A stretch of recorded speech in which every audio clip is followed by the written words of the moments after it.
opportunity. Western Union, moving money for better. Good morning, everybody. Welcome back to the room. It is Monday, February 26th, final Monday in the month of February. So let's make this one count, all right? So much going on. So lots to talk about this morning. Anywho's, let me say good morning to everybody already here. If you're on the live or listening to me via radio, or you're listening to me online or viewing on YouTube or Facebook, welcome to this segment of the show. There's a lot of people who seem to think that the show is from 11, like I just know. We actually start at 9:11, we go live. All right, so you can tune in before that. 11 is just a live segment of it. So like I said, we're not going to stick this morning because you got a lot to condense, a lot to put in the pack inside this 30 minutes thereabouts. So let's see who's here already. If you come after 5 past, you get left. So morning, Lisa, up and running on this Monday. Hope you're feeling a bit better. Good morning, Shante. Morning, Marianne. Good morning, Jackie.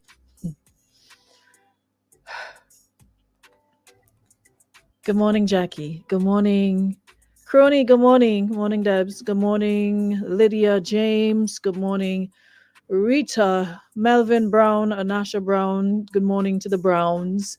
Good morning, Theresa. Good morning, Glendolyn. Good morning. Good morning, Queen B. Carrington. Good morning. Sharian. Good morning. Valerie. Good morning. I have nothing to say. Good morning, Mr. Ray. Another newsman launches. Oh, yes. Thank you so much, Selvon. Do what you got to do. Anik, Bonnie, good morning. Morning, Norman. Morning, Debbie, who you asking? Jackie, you're asking that question? Don't ask Jackie anything. Don't ask Jackie anything, Debbie. Let Jackie do her thing. Let Jackie reign. Enjoy whatever she's got going on. Don't ask Jackie no questions. Brush Down Pair, good morning. Good morning, Kizzy Thomas. Good morning, Lou. How are you? Good morning. Who else? Giads, good morning. Shauna. Nicole, good morning. All right, it's 5 past, so roll call is over. So, like I said, so much to talk about this morning. Where do I start? And I have notes, but you know me as usual. I'm gonna bung away at some point and I'll come back, but you'll get the gist of the story. We got to keep it entertaining, and I don't want you all getting bored. But what I do want you guys to do is share the live. All right? Yeah, register call. Share the live.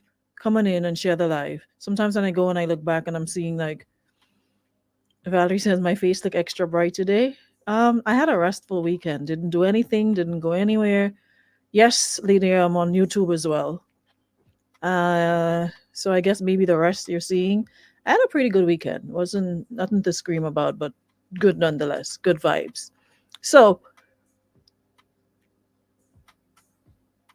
much going on. For the past couple of days, our beautiful rock again has been thrust in the spotlight, and not for all the good reasons. We love when we're out there for good things, and you know, like we were celebrating our 50th anniversary and the congratulations were pouring in, and people were viewing and we were up and just high on that, and the world was looking on at how we celebrated and the big shebang and all of that. And then boom, here we are out there again for not the best of reasons. And I know that we are all concerned, but there are folks I see saying, why share it? Why put it out there? And I'm asking the question. I just wish sometimes the hypocrisy and the double standards, we would truly understand that we reek of that on this rock, or Grenadians.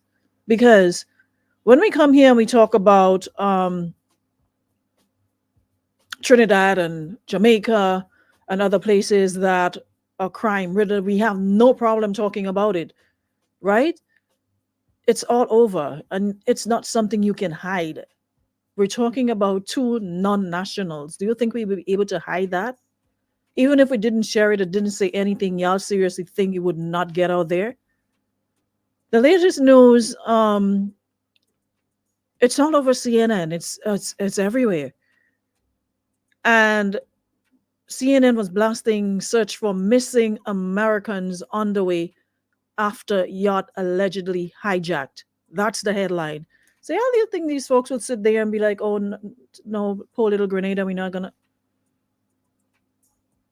It's news, and especially when it involves Americans, it's gonna be a big thing. Crime, like I said before, and I was talking to someone, is not something we're immune from, right? But it's not something that we want. And this prevalence of the lately, we're seeing a lot of guns. It's a serious case of when your neighbor's house is on fire, wet yours. And it's time we got really serious and not just be reactive or proactive. Now, we had a press conference this morning by the RGPF.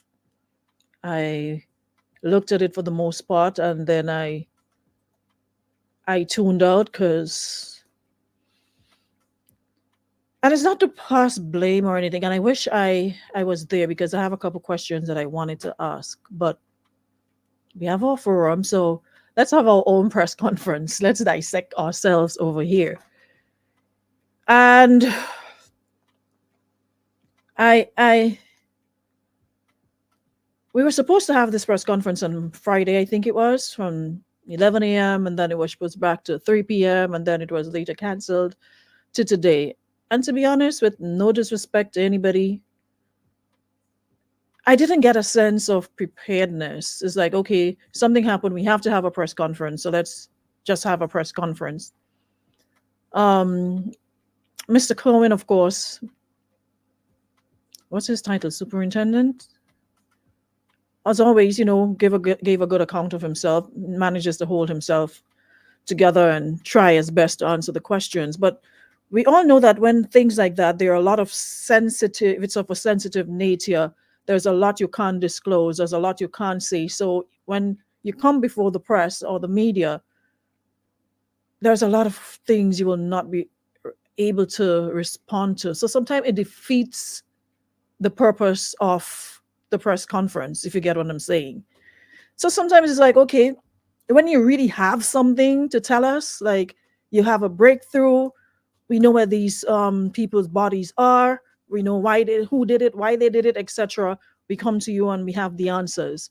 But if everything is like you can't respond to, it's under investigation, it's of a sensitive nature, then it kind of defeats the purpose of a press conference, because there's a lot because there were questions, but there was a lot of deflecting and no answers to the questions, and so many pieces were not, a lot of things weren't adding up. And it's not like we were looking to point fingers or pass blame, because we know where the blame lies. If somebody's in police custody, they're now the responsibility of the police. So whatever happens from there on out, it's their responsibility.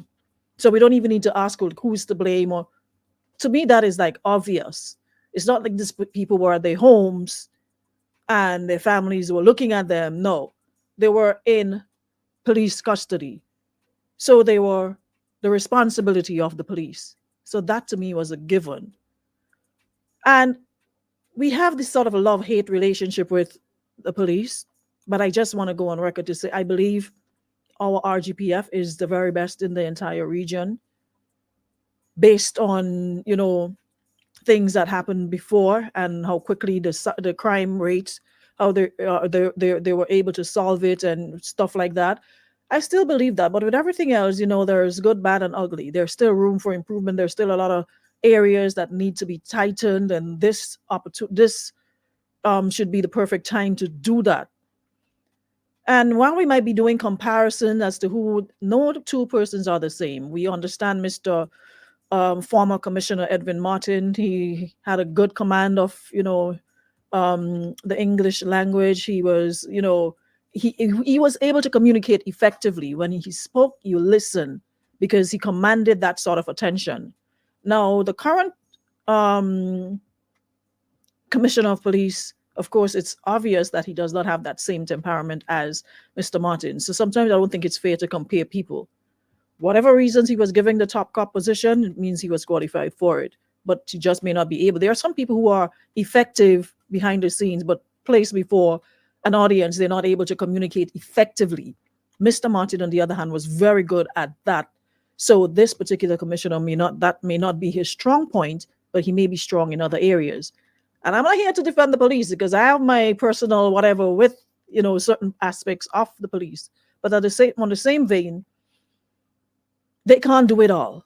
And we have to understand that the young men that we're seeing, they don't belong to the police. They have families, they have parents. And if parents don't take their responsibilities seriously, what we're seeing now is just the tip of the iceberg. It's going to get worse. And it requires us to work together. Not the police doing one thing and everybody else, because there are things that we see and hear in our communities, and everybody turn a blind eye because it's not my child, it's not my business, and we keep it pushing. But I still want to go back to the double standards, because I'm viewing this live, right?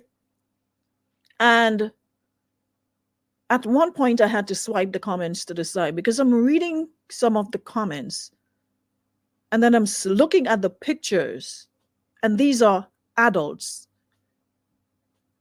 And it just doesn't make sense, because here we are demanding one thing from the police, talking about our youth, this and the other. But we as adults in the comment section, the disrespect,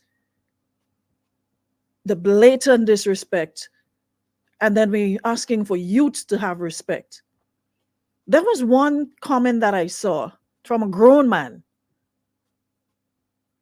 And he was apparently, Callistra asked a question, and for whatever reasons, we like people based on if they're speaking our language, and once they're not, we develop this dislike or whatever for them. So Callistra asked a question, and of course, she would probe. And this person said in the comment, "Don't allow the reptile to press or push you around, Don." How do you refer to somebody as a reptile because you don't like the person's line of questioning, or you have issues with the person for whatever reason? You're a grown man referring to a woman as a reptile in the comments, but in the same breath, we're asking what's going on with our young people. Like, make it make sense. Make it make sense. We're being disrespectful as if there aren't young people in the comments or on social media looking on. How do you call somebody a reptile because you figure they're not in line with what you believe in, or they're asking questions you don't like? It's not for you to like, it's for you to get information from it. So sometimes I wish that these platforms or these programs could remove the comment section totally and let y'all go on your pages and do whatever, but allow you to sit and listen, and you wouldn't have the time to type. Because the level of disrespect that you see in these comments when we have these sort of press conferences or what have you, based on who's having it from adults, but yet we speak of young people not having respect, needing guidance, needing discipline, but we ourselves, we're the complete opposite. So I'm trying to make it make sense, like seriously make it make sense. But be that as it may, we seem to be scoring high, and it's something that I speak about all the time: rape, abuse, and now we're adding illegal firearms to the list. And that is where the RGPF has to get off their laurels, get off their collective BUTTS, and get out there I'm sure you're aware of hotspots. You hear of places. Start making checks. Imagine bright daylight Friday, everybody panicking, what's going on? Firearms going off in Grandance, and it's like wild, wild west, and in broad daylight. So where are these firearms coming from? How are people just brandishing illegal firearms? That we know is a serious problem in Trinidad, and we don't want to have that problem here. Because there are a lot of people who know certain things and they don't speak, they don't say anything. I don't know, maybe it's because of fear, because of whatever the reasons are. But it's not something to sit back and wait for it to develop or unfold. This is where we have to be proactive. And folks, you can chime in at any time. Feel free to holler at me anytime if you want to add your 1 or 2 or 3 or 5 cents or whatever you got. 440-9595, or you can send your voice notes if you'd like to join the conversation, because it is a cause for concern. Imagine somebody being robbed at gunpoint, broad daylight. Thank you, Crooney. Being robbed at broad daylight, it's not a good look for us at all. And imagine, and listen, on Grandance Beach, we had a cruise ship in port that day.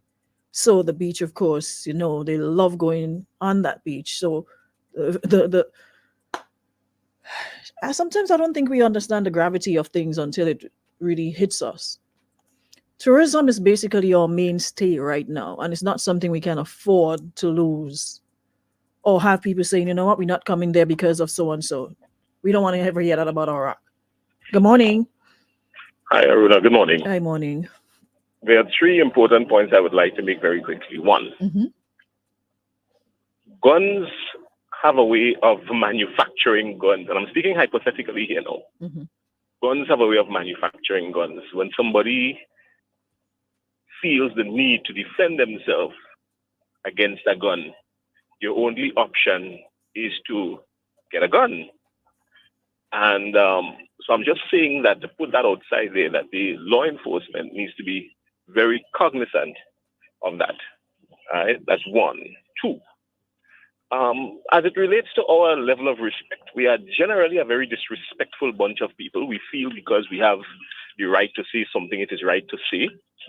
And very often we get wrapped up and bundled up in our emotions so much that sometimes we lose the very essence and the gist of what we are trying to solve and end up being a greater part of the problem.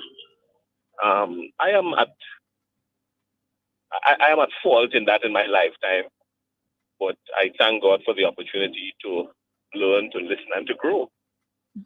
But more importantly, I want to say this, that I think the RGPF and the media, when they meet, we speak 2 different languages. The police speak their police language, the media speaks their language, the public speaks another language. And as a result, there needs to be some sort of mediation.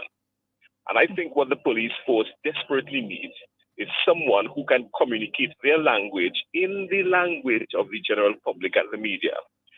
Because very often when you hear the police speak, well, we can't comment on this, we can't comment on that. And they might be correct in saying they can't comment on it. But that may not be the end of it all. There must be some kind of public relations mechanism set up within the arm of the police force that uses a trained professional public relations expert that can communicate with the general public and the media in their language, as opposed to the police terms and terminologies. And I think it is important that the police make an investment into such personnel and have that. To have this sort of this really, because it's listening to the press conference, it seems as though at one point I was like, okay, are we at war with the police? Because it came across as kind of hostile. The energy wasn't there. So it means maybe that the police probably needs to have more one-on-one with the media, apart from going live, like call, meetings or whatever with the media and see what the problem is. What are some of the things we can do to foster a better working relationship with police and media, because we do need each other. But Yeah, it you came see, and, across and as sort of like hostile to me for a minute. yeah, and I'll tell you the reason why it would come across hostile, because the police generally, the nature of a police officer is fact out. This is a fact. This is what it is, and they deal with it from that perspective. But we, on the other hand, as civilians, we deal with it from a different perspective. We try to analyze things and break down things and get to the bottom of things through our own way of thinking and mechanisms. The police have their own mechanism of solving crime, which they do effectively. Mhm. But their issue, as far as I can see, is the manner in which it is communicated. And if there's a misunderstanding in communication, it will appear to be hostile.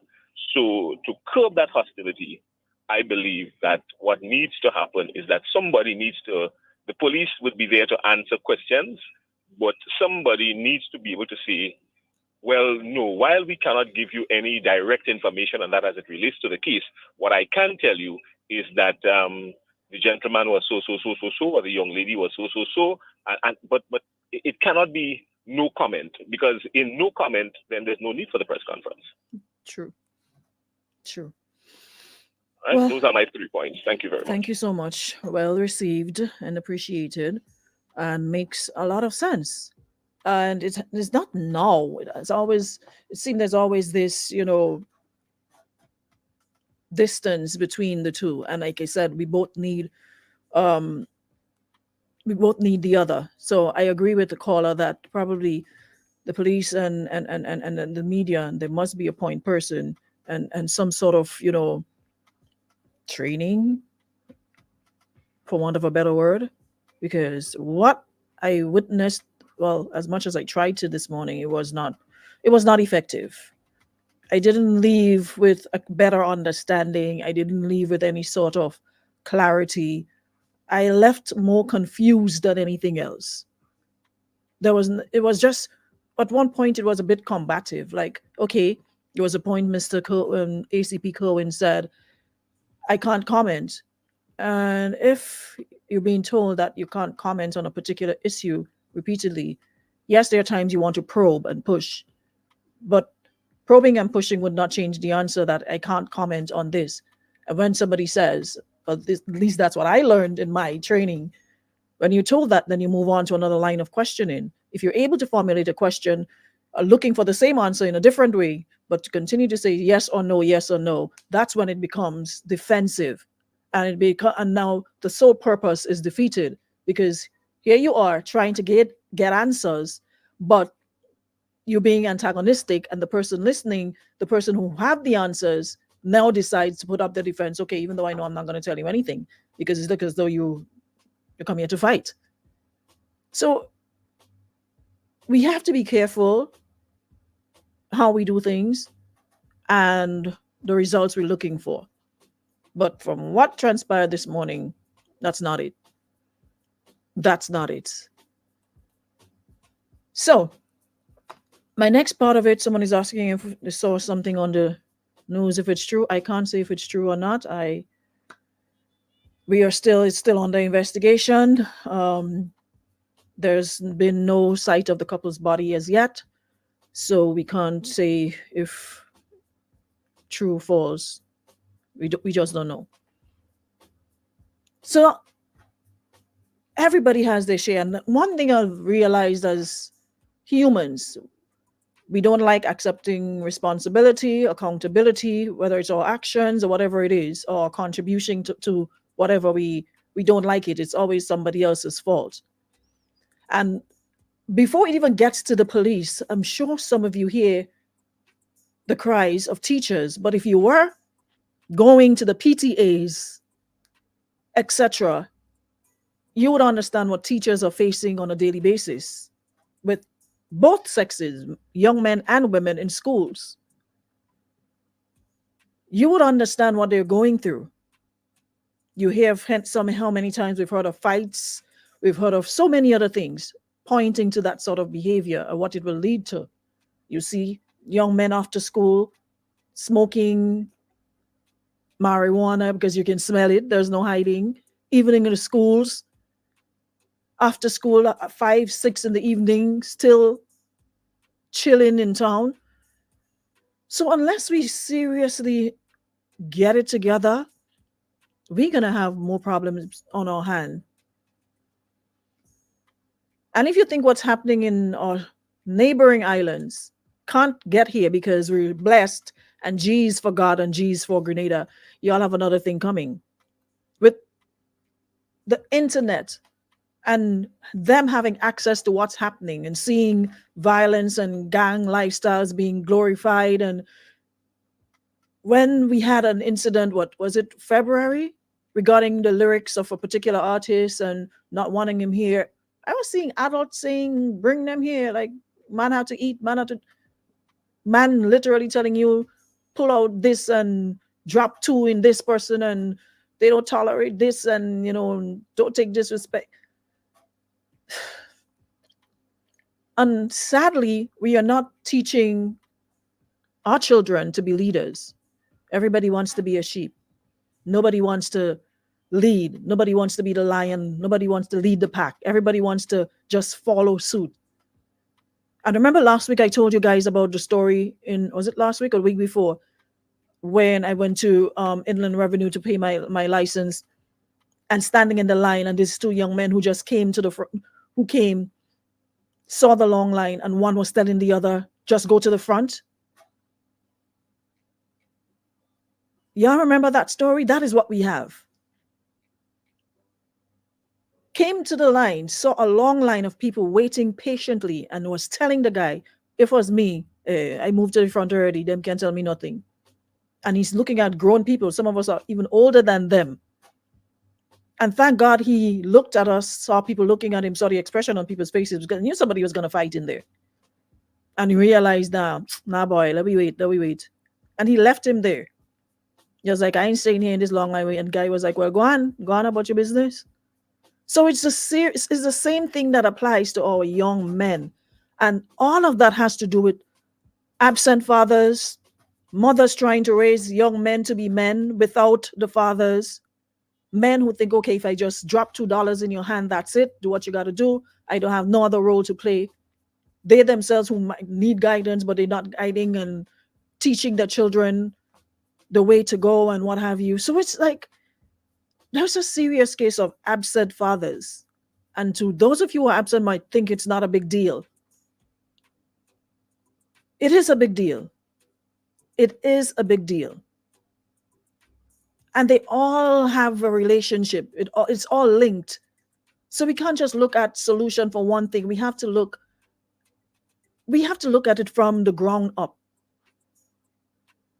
We have to see where it's stemming from. There's a lot of angry young men out there. They're just angry. And not just young men, like angry people. We lack tolerance. We react. And then we're sorry. There's a lot. Bobby, when it's 6 outside and knock it on the 6 that have them. So they take it seriously. The same newspaper had a story of the two students from the school, one that was wearing whatever color and was singing a song from an artist, and the young man was telling him not to sing that song and ended up being hurt. So if y'all think that they aren't taking it seriously and they spend more time on YouTube on looking at these videos that are just so explicit, if you think that they are not exposed or they're not being pressured, then some of y'all, I don't know what to tell you. It's like the lack of respect is just across the board. And for the life of me, I don't get how we think we're going to be better and be up when we continuously disrespect each other on a daily basis. If I'm not liking what you like, is a problem. If I'm not the color that you are, it's a problem. Everybody want everybody to think the same way. Everybody wants everybody to be yellow or green. You can't think for yourself. If I go against what you're saying, I am this, that, or, you look at all ways to tear me down or tear the person down and to be disrespectful. But then we look talking about respect and up. We're going nowhere up except up the ladder of crime and up the ladder of violence. Because everybody wants everybody to be what they are or like what they like and think how they think. And Another thing that I realize is very prevalent now. If something happens political wise and you make reference to something, first thing you're getting cursed out. How come you didn't say anything when who and who? So it's like, okay, you didn't say anything then, so you shouldn't say anything now. What is wrong with y'all? It's something that it's like seem to be taking over social media. Oh, shut up because you didn't say anything then. Maybe how about putting it this way? Maybe people feel comfortable speaking now. How about looking at it like, okay, people feared being victimized then, so there's this. This is probably a pro that people felt victimized then, so they were afraid to speak. So now they feel free and in a more democratic state where they can express their rights as they ought to. So they're able to speak up now. How about we look at it that way instead of, okay, you didn't say anything then, so don't say anything at all. Shut up. So if something is wrong now, you're aware that it's wrong. And because the person you think they're green or they're yellow and they're speaking about it, you're going to forget that it's wrong and just dwell on the fact that they didn't say anything then. There's people who've been saying a lot then, but you weren't paying attention because it was not in your favor. And we have to admit that more people are now involved in, whether politics and taking a keen interest in what happens compared to back then. All you have to do is go on a live and you'll see the difference. Back then, if you probably saw 200 or whatever, now you're seeing hundreds of people locked on listening to. When was the last time we saw people being involved in what happens in Parliament or a budget on any given day? 200, maybe if you're lucky, 150. For the past couple of sitting, didn't look at the amount of people who are tuned in from start to finish. So people are now paying more interest in what happens in our country.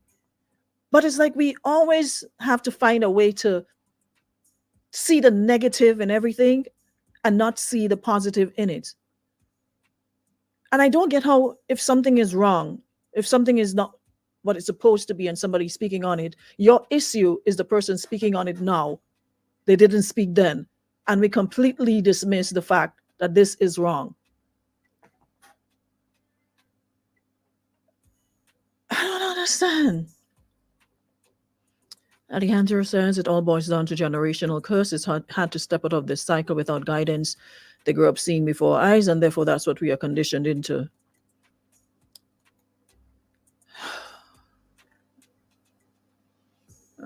What is that? Somebody sent me this happened yesterday by. Look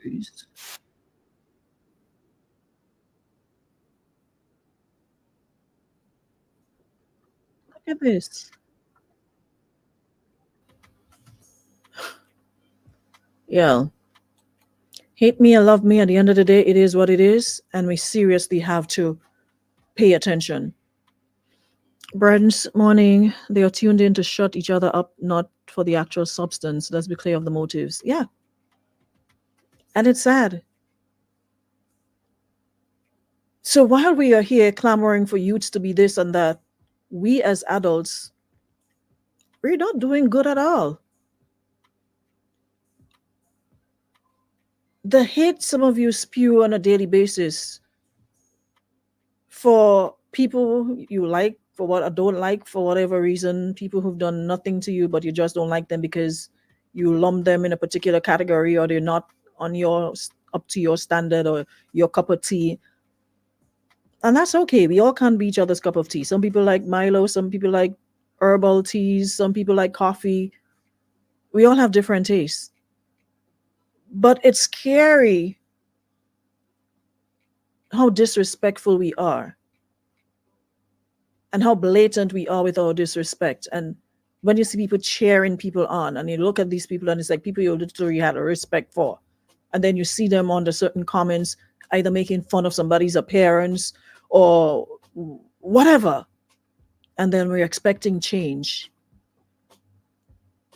I don't mean to be a Debbie Downer. I don't mean to be the bearer of bad news, but I've come to the foregone conclusion, and I think I made the comment on Brent's pages on a thing this morning. I've come to the conclusion that it's not going to get better anytime soon. It's like in recent times, people are really showing who they really are, their true colors. And I don't think it's going to get better anytime soon. And I don't know, maybe because I've come to that conclusion that I'm not easily bothered anymore, because if we continue the way we're going, there's no way it's going to get better soon. It really, really requires everybody pulling their weight, everybody taking a collective look at themselves, at our own actions, taking accountability and responsibility for the part we play in whatever, whether it's our personal lives, the way we react with other people, how we hurt other people. And unless we do that, we'll continue to project. We continue to say everything is everybody else's fault. We'll just look for a way to just pull people down and take pleasure in tearing people apart. We'll continue to do that. They do not even know or care about parliamentary procedures, and the ignorance comes through. Voting is something we do every 5 years. It's not who we are. Sadly, color politics is now in our lifeblood. We are in a sad place, and it's not going to change. Everybody's just busy to criticize, and nobody's open to learning or looking at things from different perspectives. It's either my way or the highway. And how are we going to get better if that's the attitude? And it's from all the way up to all the way down. And from the bottom to the top to bottom, bottom to top. Our rock reeks of that. There are people who are now in certain positions they probably never thought they would be in, and they're doing the most. And some of y'all are seeing it, and at the same time defending it, because it's our time now, or it's people who was there, we weren't doing that, or weren't saying that, or whatever the case might be. And we have to hold everybody to the same standards. And it seems as though standards only work based on who you like. And if I don't like you, then it doesn't matter. How do we get better? How do we grow if we are not holding everybody to the same standards and holding everybody accountable, using the same stick, the same brush?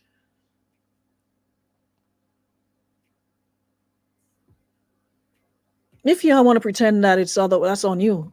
But sometimes that's why I said I am officially in my quiet era. I'm just observing. And when you observe, you see a lot of things. But the problem with a lot of people is some of you have to be in everything. You have to respond to everything. Every comment, you have to be in. Every status, you have to be in the comments. Every live, you have to be.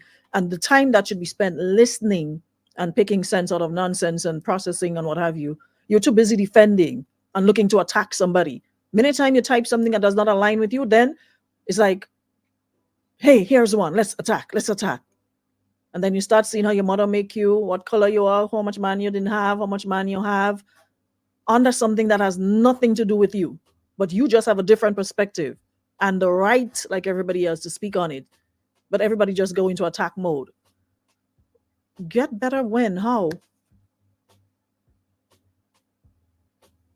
I mean, you can hope and wish, but what they say about if wishes were horses, beggars would ride. And nothing gets off the ground by just wishing. The people are quick to share negative things, but once the truth or something positive is displayed, no one pushes it. People have become so selfish. We've been selfish. We're just now seeing it. Adults are not adulting. Nope. We are not. We are too busy deflecting. We are too busy pointing fingers. We are too busy pretending to be this, that, or the other, and everybody else is at fault, and everybody is the problem, and everybody else, but not me. Violent, aggressive language. So we should not be alarmed about the rising crime. I'm not. I don't know why people are acting surprised and like in shock. The people who are shocked and surprised are the ones who are busy typing and talking and not paying attention. Because if you were paying attention and listening to the news, you would realize we didn't just wake up and get here. And if we continue to just type and talk, we're going to do a lot more of that in the days and months and weeks and years to come. Every Caribbean island is going through their whatever. And so somehow we think that we are immune. And we're so blessed that we'll never get to those stages. Well, unless we put in the work, then we can say that. But if we're going the way we're going,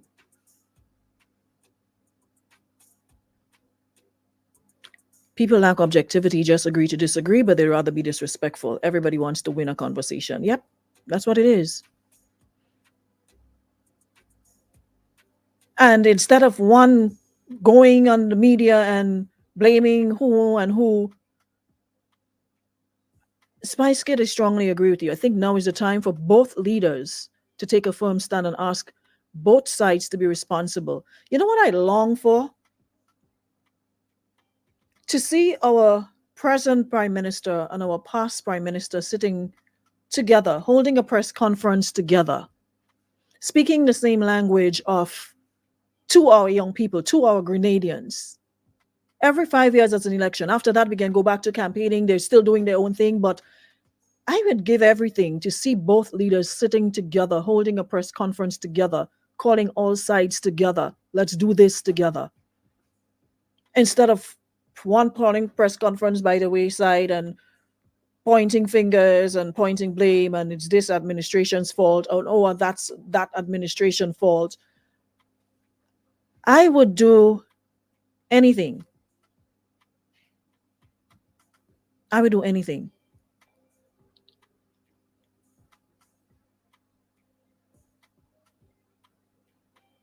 CJ says, when look at the behavior in Parliament. Hey, everybody's wishing. I could wish too, right?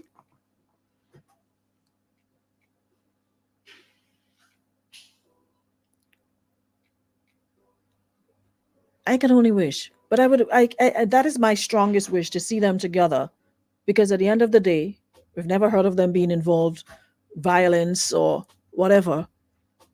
So they are the leaders, past and present.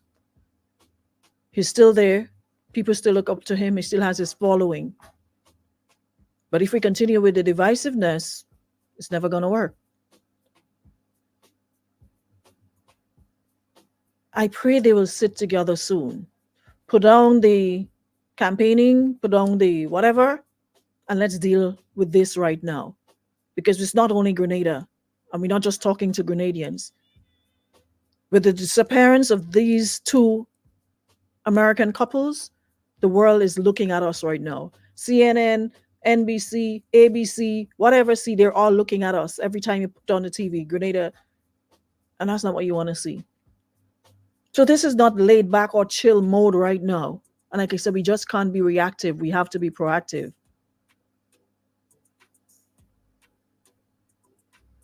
Terry, you're making my point that whenever you start asking for something positive, we go back to this person is doing that or did that, or look at how they're doing. How are we going to get better if that is how we defend things, by looking back at what people did before and not what we want them to do now? If we collectively came together and said we want them to work together, we want our country to be more united, they don't have any other choice. But some of us enjoy the divisiveness. We enjoy the confusion and the movelang and the drama and the kikikeen. We enjoy it. So it wouldn't work in our favor for them to work together.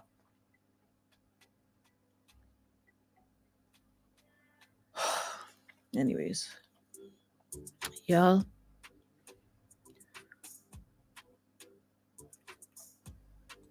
Do what you gotta do.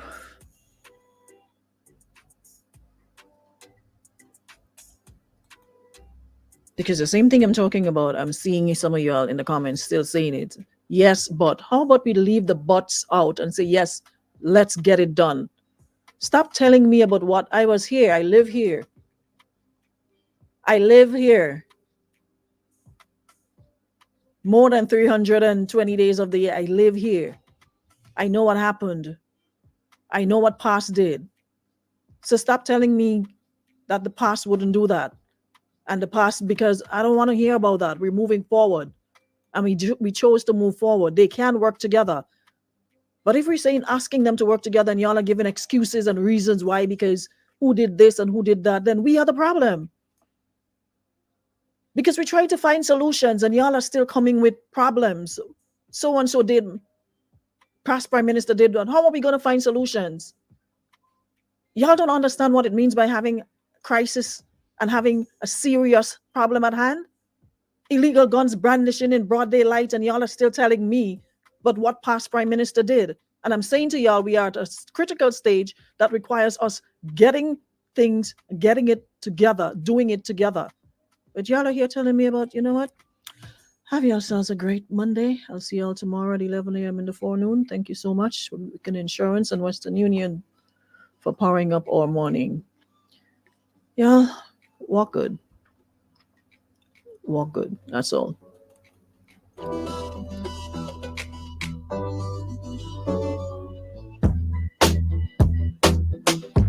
Ladies Room comes to you compliments of Renwick and Thompson Limited and Beacon Insurance. New customers for a limited time and in